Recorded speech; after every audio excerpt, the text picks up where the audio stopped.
ഇൻട്രോയിൽ പറഞ്ഞ പോലെ തന്നെ ഒരു സൈസ് പ്ലസ് മോഡൽ അല്ലേ? അങ്ങനെയാണല്ലോ വന്നത് ഒരു 4 വർഷം മുമ്പ്. അതെ അതെ അതെ.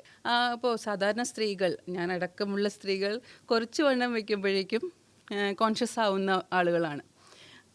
അതിപ്പോൾ ഈ നമ്മുടെ കേരളത്തിലായിക്കോട്ടെ, ബോളിവുഡാണ് ഒക്കെ ആണെങ്കിലും.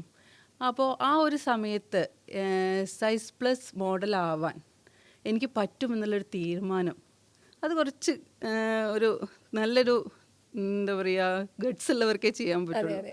എങ്ങനെയായിരുന്നു അത് അതിലേക്ക്? ആക്ച്വലി ഞാൻ ഡബ്ബിംഗ് ആർട്ടിസ്റ്റായിട്ടാണ് ആദ്യം ഇൻഡസ്ട്രിയിലേക്ക് വന്നത്. അപ്പോൾ ഡബ്ബിങ് എനിക്ക് തൈറോയിഡിൻ്റെ ചില പ്രോബ്ലംസ് ഒക്കെ വന്നിട്ട് നിർത്തേണ്ടി വന്നൊരവസ്ഥ വന്നു. അപ്പോൾ ആ സമയത്ത് ഞാൻ ഏറ്റവും അധികം സ്നേഹിച്ചുകൊണ്ടിരിക്കുന്ന സംഭവമാണ് സിനിമ എന്ന് പറഞ്ഞത്. സിനിമ അല്ലെങ്കിൽ ഒരു ആർട്ടിസ്റ്റ് ആവുക എന്നുള്ളത് എൻ്റെ ഏറ്റവും വലിയൊരു പാഷനായിരുന്നു. അപ്പോൾ ആ സമയത്ത് എനിക്ക് ഫുള്ള് ഒരു ബ്ലാക്ക് ഔട്ട് ആയ ഒരു ഫീലായിരുന്നു. ആ സമയത്താണ് ഞാനിങ്ങനെ നോക്കുന്നത്, എന്നെപ്പോലെ ഒരാൾ ഒരു ആർട്ടിസ്റ്റ് ആവാൻ വേണ്ടിയിട്ട്, അല്ലെങ്കിൽ ഒരു സിനിമയിൽ പോയി മുഖം കാണിക്കാൻ വേണ്ടിയിട്ട് എനിക്ക് വലിയ ഭംഗിയില്ല, ഭയങ്കര തടിയാണ്, എന്താ പറയുക, ആർട്ടിസ്റ്റ് ആവാൻ വേണ്ടി പറ്റുമോ എന്നൊക്കെ എനിക്ക് ഭയങ്കരമായിട്ട് ഒരു അപകർഷതാബോധം എനിക്ക് തന്നെ തോന്നി. അപ്പോൾ എൻ്റെ ഇടയ്ക്ക് ഞാനൊരു മാഗസിനിലോ എന്തോ ആണ് കണ്ടത്, ഒരു ഇൻ്റർനാഷണൽ മോഡൽ ആഷ്ലി ഗ്രഹം എന്ന് പറഞ്ഞിട്ട് അവർ ഭയങ്കര സൈസ് പ്ലസ് ആണ്, ഭയങ്കര തടിയാണ്. അപ്പോൾ ഞാൻ നോക്കുമ്പോൾ പുള്ളിക്കാരി ഭയങ്കര, നമ്മുടെ നാട്ടിൽ അങ്ങനെ ഒരു സംഭവം ഞാൻ കണ്ടിട്ടേ ഇല്ല. ഒരു എന്താ പറയുക, തടിയുള്ള ഒരാൾ റാമ്പിൽ വോക്ക് ചെയ്യുന്നതോ അല്ലെങ്കിൽ തടിയുള്ള ഒരാൾ ഫോട്ടോയ്ക്ക് വന്ന് പോസ് ചെയ്യുന്നതോ ഒക്കെ അങ്ങനെ ആ സമയത്ത്, ഞാൻ വരുന്ന സമയത്ത് എനിക്ക് തോന്നുന്നു ഒരു 5 വർഷമായി. ആ 5 വർഷത്തിനുള്ളിൽ ഞാൻ തടിയുള്ള ആൾക്കാർ വന്നിട്ട് ഇപ്പോൾ ഒരു സോപ്പിൻ്റെ ആവട്ടെ, ഒരു ഇതിൻ്റെ ആവട്ടെ, ഒരു ഡ്രസ്സിൻ്റെ ആവട്ടെ ഒക്കെ പരസ്യത്തിന് വരുമ്പോൾ നമ്മളെപ്പോഴും കാണുന്നത് സൈസ് ഫിറ്റായിട്ടുള്ള മോഡൽസിനെയാണ്. അപ്പോൾ ഞാനിങ്ങനെ നോക്കിയപ്പോൾ എനിക്ക് തോന്നി, നമുക്ക് എന്തുകൊണ്ട് ഇത് ചെയ്തുകൂടാ, മോഡലിംഗ് ചെയ്തുകൂടാ. എനിക്ക് കാണാൻ ഭംഗിയില്ലായിരിക്കാം, പക്ഷേ തടി കൂടുതലുണ്ടായിരിക്കാം, പക്ഷെ എന്നാലും നമുക്കൊന്ന് ശ്രമിച്ചു നോക്കാം. അങ്ങനെ എൻ്റെ ഒരു ഫ്രണ്ടാണ് എൻ്റെ കുറച്ച് ഫോട്ടോസ് എടുക്കുന്നത്. ഞാനത് സോഷ്യൽ മീഡിയയിൽ അപ്ലോഡ് ചെയ്തപ്പോൾ ആദ്യമൊക്കെ സ്വാഭാവികമായിട്ട് നല്ല ചീത്തവിളി, നിനക്ക് എന്തിൻ്റെ കേടാ, അമ്മച്ചിക്ക് വേറെ പണിയൊന്നുമില്ല, പിള്ളേരെ നോക്കി വീട്ടിൽ ഇരുന്നാൽ പോരെ. അതൊക്കെ കേട്ട ആ സമയത്തുള്ള ഒരു ഇതെന്തായിരുന്നു? ആ സമയത്ത് ഒരുപാട് കളിയാക്കലുകളെന്ന് വെച്ചാൽ വീട്ടുകാർ പോലും എതിരെ നിൽക്കുന്ന ഒരു സംഭവമാണ്. എന്ന് വെച്ചാൽ വീട്ടിലുള്ളവർ വരെ എന്നോട്, എൻ്റെ കുടുംബത്തിലെ എൻ്റെ കസിൻസൊക്കെ നമ്മുടെ കൂടെ വളർന്ന ആൾക്കാരാണ്. അവരൊക്കെ ചോദിക്കും, നിനക്ക് വേറെ പണിയൊന്നുമില്ല, നീ എന്തിനാണ്. അങ്ങനെ എല്ലാവരും പതുക്കെ ഇങ്ങനെ ഒഴിവാക്കാൻ തുടങ്ങി വീട്ടുകാർ.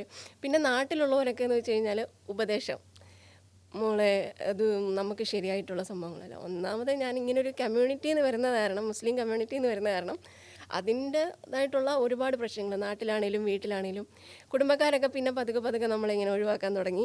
പിന്നെ നാട്ടുകാർ ചിലരൊക്കെ നന്നായിട്ട് ഒഴിവാക്കാൻ തുടങ്ങി. നമ്മളെ കാണുമ്പോൾ അവരിങ്ങനെ എന്തോ ഒരു ഈ വിചിത്ര ജീവിയെ കാണുന്ന വിചിത്ര ജീവി പോലെ കാണുന്ന ആൾക്കാരായിരിക്കും ഈ ഒളിഞ്ഞും പാത്തൊക്കെ ഇപ്പോൾ യൂട്യൂബിൽ. അതെ തീർച്ചയായിട്ടും അതിൻ്റെ രസകരമായിട്ടുള്ളൊരു സംഭവം ഞാൻ വേറെ പറഞ്ഞുതരാം. അപ്പോൾ അങ്ങനെയുള്ള സംഭവങ്ങളൊക്കെ ആയി തുടങ്ങിയപ്പം എനിക്ക് തന്നെ തോന്നി, ഇത് വേണ്ട, ഇത് നമുക്ക് വിട്ടേക്കാം എന്നൊക്കെ തോന്നി. ഞാനിങ്ങനെ ആദ്യം 2-3 ഫോട്ടോഷൂട്ടൊക്കെ ചെയ്തു. പിന്നെ ഞാനത് കഴിഞ്ഞ് വേണ്ട എന്നൊക്കെ വിചാരിച്ചു.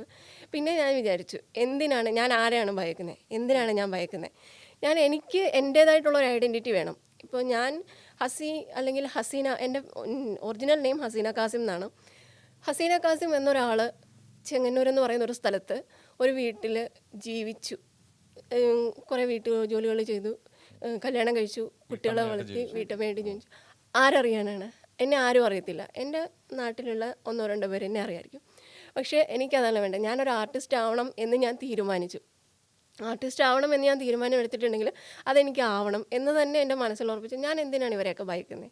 ഇപ്പോൾ വീട്ടുകാർ നിന്നോട്ടെ എതിരെ, നാട്ടുകാർ നിന്നോട്ടെ, ഇനി ഞാൻ എൻ്റെ മനസാക്ഷിക്ക് എതിരെ നിന്നോട്ടെ, പക്ഷെ എന്നാലും എനിക്ക് എന്തെങ്കിലും ആവണം എന്നുള്ളൊരു എൻ്റെ തന്നെ ആഗ്രഹമാണത്. എനിക്ക് എന്തെങ്കിലും ആവണം, എനിക്ക് എന്തെങ്കിലും ആയി തീർന്നേ പറ്റൂ എന്നുള്ള ആഗ്രഹത്തിന് മുകളിൽ ഇതൊന്നും വരാൻ പാടില്ല എന്ന് വിചാരിച്ചു.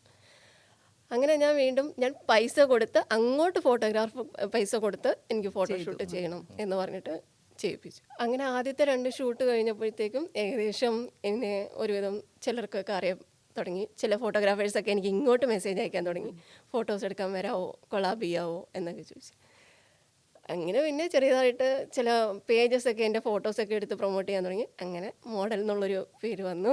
ശരിക്കും സ്ട്രഗിൾ ചെയ്തെന്ന് വെച്ചാൽ ചില്ലറ സ്ട്രഗിളിംഗ് ഒന്നുമല്ല ഞാൻ ചെയ്തത്. ഞാൻ വന്ന സമയത്ത് എനിക്ക് തോന്നുന്നു ഇപ്പോൾ ഒരുപാട് പേരുണ്ട് സൈസ് പ്ലസ് മോഡൽസ്. ഇപ്പോൾ ഏറ്റവും കൂടുതൽ ആൾക്കാർ സൈസ് പ്ലസ് ആണ്. എനിക്ക് തോന്നുന്നു കർവി മോഡൽസിനെക്കാട്ടിയും പിന്നെ ഫിറ്റ് മോഡൽസിനെക്കാട്ടിയും കൂടുതലായിട്ട് ഇപ്പോൾ സൈസ് പ്ലസ് മോഡൽസ് ആണ്. ഇപ്പോൾ എല്ലാ പിള്ളേരും പറയുന്നത് ഞങ്ങൾ സൈസ് പ്ലസ് മോഡൽസ്. താങ്കളായിരുന്നോ? എനിക്കങ്ങനെ പറയുന്നതിൽ ഭയങ്കര ഒരു എന്താ പറയുക അഭിമാനമുണ്ട്. കാരണം ഞാനൊരു മാറ്റത്തിന് വഴി തെളിച്ചു, അല്ലെങ്കിൽ കേരളത്തിൽ ഇങ്ങനൊരു മാറ്റം കൊണ്ടുവരാൻ വേണ്ടിയിട്ട് എനിക്കൊരു ഇതാവാൻ പറ്റി എന്നുള്ളതിൽ തടിയുടെ അഴകാന്ന് കാണിച്ചു കൊടുത്തു. സത്യം. അതുപോലെ ഒരു ഒത്തിരി സൈസ് പ്ലസ് ഷോപ്പുകൾ അല്ലേ, അതൊക്കെ ഇപ്പൊ വന്നു. ഇപ്പൊ ഒരുവിധപ്പെട്ട എല്ലാ ഷോപ്പുകളിലും സൈസ് പ്ലസ്, ഇപ്പോൾ XL, XXL, XXL അങ്ങനെ പറഞ്ഞിട്ട് അവർ അതിന് വേണ്ടിയിട്ട് ഒരു കാറ്റഗറി തന്നെ ഒതുക്കിയിട്ടുണ്ട്. ഹസീന അല്ലേ? ഹസീന എന്ന് പറഞ്ഞാൽ ഹസിയുടെ ഒരു കാര്യം ചോദിക്കുള്ളൂ. ഹസി ഇപ്പം എങ്ങനെയെങ്കിലും ആയിത്തീർന്നേ പറ്റൂ, അല്ലെങ്കിൽ എന്ത് ചെയ്തു ആയിത്തീർന്നേ പറ്റൂ എന്നുള്ളൊരു വേർഡ് ഇപ്പോൾ ഇവിടെ പറഞ്ഞായിരുന്നു. ആ സമയത്ത് അങ്ങനെ പറയുന്ന സമയത്ത് നമ്മൾ അഭിനയിക്കാൻ പോകുമ്പോൾ മറ്റു ചിലർക്ക് വേറെ ചിലതാണ് ആവശ്യം, പെൺകുട്ടികളുടെ നിന്ന്. അപ്പം ഹസി അതിനൊക്കെ വഴങ്ങിയിട്ടുണ്ടോ? ഒരിക്കലും ഇല്ല. അങ്ങനെ വഴങ്ങിയിരുന്നെങ്കിൽ ഞാൻ ഇന്ന് എൻ്റെ ക്യാരിയറിൽ നിന്ന് ഏകദേശം എനിക്ക് തോന്നുന്നു ഇപ്പോൾ നിൽക്കുന്ന മുൻനിര ആർട്ടിസ്റ്റുകൾ, എന്നെ നായിക എന്നല്ല പറയുന്നത് കേട്ടോ, ഞാൻ പറയുന്നത് അത്യാവശ്യം ക്യാരക്ടർ റോൾ ചെയ്ത് നല്ല രീതിയിൽ അറിയപ്പെടുന്ന ഒരു ആർട്ടിസ്റ്റായിട്ട് തമിഴിലാണേലും മലയാളത്തിലാണേലും നല്ലൊരു ആർട്ടിസ്റ്റായിട്ട് നിൽക്കുന്ന ഒരു അവസ്ഥയിൽ എനിക്ക് എത്തായിരുന്നു. എനിക്ക് വന്നിരിക്കുന്ന ഓഫേഴ്സ് അല്ലെങ്കിൽ എനിക്ക് വന്നിരിക്കുന്ന ഓപ്പർച്യൂണിറ്റീസ് എന്ന് പറഞ്ഞാൽ വളരെ വലിയ ഓപ്പർച്യൂണിറ്റീസൊക്കെയാണ്. ഒരുപാട് ഓപ്പർച്യൂണിറ്റീസ്. എനിക്ക് തമിഴിൽ തെലുങ്കിൽ രവി തേജയുടെ ഒരു പടം വന്നു. ആ പടത്തിൽ എനിക്ക് അത്യാവശ്യം അതിൻ്റെ അകത്തൊരു സെക്കൻഡ് ഹീറോയിൻ എന്ന് വെച്ചാൽ ഒരു വില്ലത്തി ക്യാരക്ടറാണ്. അപ്പോൾ അതിൻ്റെ അകത്ത് ആ ക്യാരക്ടർ വരെ എനിക്ക് ഓഫർ ചെയ്തിട്ട് അവരെന്നോട് ചോദിച്ചു ഇതുപോലെ ചെറിയൊരു സംഭവമുണ്ട്. ഞാൻ പറഞ്ഞു എൻ്റെ പൊന്നു സാറേ, ഞാനത് സാധാരണ നമ്മുടെ ഇൻഡസ്ട്രിയിൽ കേട്ട് വരുന്ന ഒരു കാസ്റ്റിംഗ് കൗച്ച് അല്ലെങ്കിൽ അഡ്ജസ്റ്റ്മെന്റ്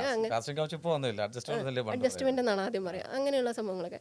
അപ്പോൾ അതിലൊക്കെ എന്ന് വെച്ച് കഴിഞ്ഞാൽ എനിക്ക് എൻ്റെ മനസ്സാക്ഷി, ഇപ്പം ഞാൻ പതിവ്രത എന്ന് പറയുന്ന സംഭവമല്ല, എനിക്ക് എൻ്റെ മനസ്സാക്ഷിക്ക് തോന്നുകയാണ് എനിക്ക് ഇയാളെ ഇഷ്ടമാണ്, എനിക്ക് അയാളുമായിട്ട് എനിക്ക് അയാളോടൊരു ഫീല് തോന്നുന്നുണ്ട് എന്ന് വെച്ചിട്ട് ഞാൻ അയാളോട് എനിക്കൊരു റൊമാൻറ്റിക് ഫീല് അല്ലെങ്കിൽ എനിക്കൊരു സെക്സി ആയിട്ടുള്ളൊരു ഫീല് തോന്നി, ഞാൻ അയാളുമായിട്ട് ഒരു ഇൻറ്റിമസി സീനിൽ പോയിട്ടുണ്ടെങ്കിൽ അത് എൻ്റെ മനസ്സാക്ഷിക്ക് വലിയ കുറ്റബോധം തോന്നില്ല. പക്ഷെ ഒരാൾ വന്നിട്ട് നമ്മളോട് പറയാണ് നിനക്ക് ഇങ്ങനെ ഒരു അവസരം ഞാൻ തരാം, നീ വരാമോ എന്ന് ചോദിക്കുന്ന ഒരു ഇതും നമുക്ക് ഇഷ്ടം തോന്നിയ നമ്മൾ ചെയ്യുന്ന ഒരു സംഭവം രണ്ടും രണ്ടാണ്.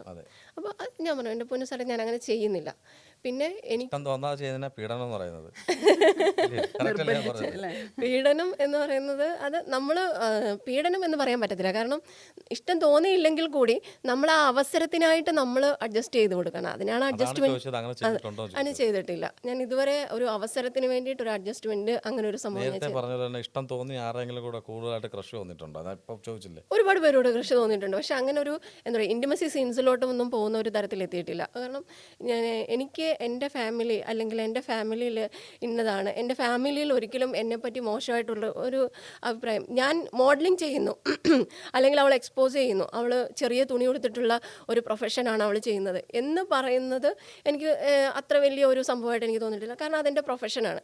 ഇപ്പം ഞാൻ ഇച്ചിരി എക്സ്പോസ് ചെയ്ത് എൻ്റെ ശരീരഭാഗങ്ങളിൽ എവിടെയെങ്കിലും കണ്ടെന്ന് പറഞ്ഞുകൊണ്ട് എനിക്കൊന്നും സംഭവിക്കാനില്ല. എൻ്റെ വീട്ടുകാർ അതേസമയം എന്നെ ഒരാളെയും കൂടെ ഇന്നടത്ത് വെച്ച് കണ്ടു, അല്ലെങ്കിൽ ഞാനും ഒരാളും കൂടെ ഇന്ന ഇതിൽ നിന്ന് വരുന്ന കണ്ടു എന്ന് പറയുന്നത് എന്നെ സംബന്ധിച്ചിടത്തോളം എൻ്റെ ഫാമിലിയെ സംബന്ധിച്ചിടത്തോളം വലിയൊരു സംഭവമാണ്. അത് അങ്ങനെ ഒരു അങ്ങനെയൊക്കെ ഞാൻ ഒരുപാട് ഫ്രണ്ട്സ് എന്ന് പറഞ്ഞു കഴിഞ്ഞാൽ എനിക്ക് ഏറ്റവും കൂടുതൽ ആൺസുഹൃത്തുക്കളാണുള്ളത്. കാരണം ഞാൻ ജിമ്മിൽ ട്രെയിനറായിട്ട് വർക്ക് ചെയ്തുകൊണ്ടിരുന്നതാണ്. അപ്പോൾ എൻ്റെ ആ ഒരു ജിമ്മിലുള്ള പിള്ളേരെന്നൊക്കെ പറഞ്ഞു കഴിഞ്ഞാൽ ഞാൻ അവന്മാരെയും കൂട്ടിക്കൊണ്ടാണ് അവിടെ എക്സിബിഷൻ നടക്കുന്നിടത്താണെങ്കിലും എന്താ പറയുക എല്ലായിടത്തും അമ്പലങ്ങളിലും എല്ലാം അവന്മാരാണ്. അതിന് ഞങ്ങളുടെ നാട്ടിലുള്ളവരൊക്കെ പറയും ഞാൻ ബോഡി ഗാർഡായിട്ട് കൊണ്ട് നടക്കണേ അവന്മാരെന്ന്. അതുപോലെ ഞങ്ങൾ ആമ്പിള്ളേർ ഏറ്റവും കൂടുതൽ ഫ്രണ്ട്സായിട്ടുള്ള ഒരു ആളും കൂടിയാണ്.